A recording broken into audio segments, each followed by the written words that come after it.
माननीय सदस्य श्री दिलीप सीकिया जी। धन्यवाद अध्यक्ष महोदय, सभापति महोदय जी।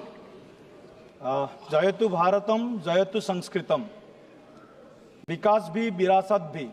आदरणीय प्रधानमंत्री नरेंद्र मोदी जी के नेतृत्व में पिछले 10 सालों में देश में विकास के साथ साथ विरासत को संरक्षण संवर्धन में बड़ा जोर दे रहे हैं प्रधानमंत्री जी ने। मेरा ध्यान भारत सरकार के ओर आकर्षित है। भारत में सभी विश्वविद्यालयों में संस्कृत भाषा को अनिवार्य विषय के रूप में मान्यता देने के ऊपर है। हम जानते हैं संस्कृत भाषा लोकभाषा भी है और ये बहुत बड़े वैज्ञानिक इसका आधार भी है, साइंटिफिक लैंग्वेज भी है। विश्व की सबसे उपलब्ध भाषाओं में संस्कृत सबसे प्राचीनतम भाषा है। वैदिक काल से लेकर आधुनिक काल तक प्राचीन भारतीय सभ्यता और संस्कृति का बहुत बड़ा भंडार भी इसी भाषा में है। आज पूरे विश्व में 50 से अधिक देशों में संस्कृत भाषा के प्रति रुचि बढ़ी है।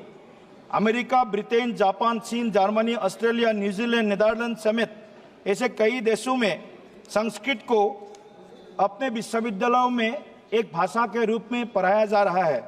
ब्रिटेन की ऑक्सफोर्ड यूनिवर्सिटी, अमेरिका की महर्षि अंतर्राष्ट्रीय university of management and Europa university Sanskrit भाषा में पोस्ट ग्रेजुएट कोर्स प्रदान करता है।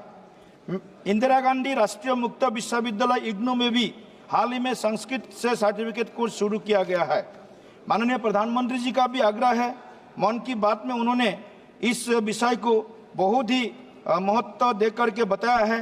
देशवासियों को संस्कृत भाषा को सम्मान देने और दैनिक जीवन में इसका अपनाने का भी आह्वान किया है। सभापति महोदया, अतः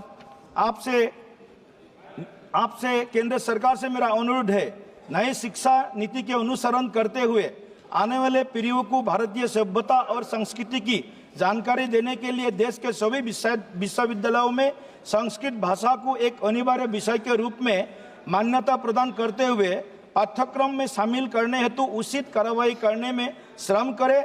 और विशेष करके मेरा दूसरा विषय है, सभी प्रदेश में एक संस्कृत और पुरातन विश्वविद्यालय खोलने का इनका एक विषय सामने लाए।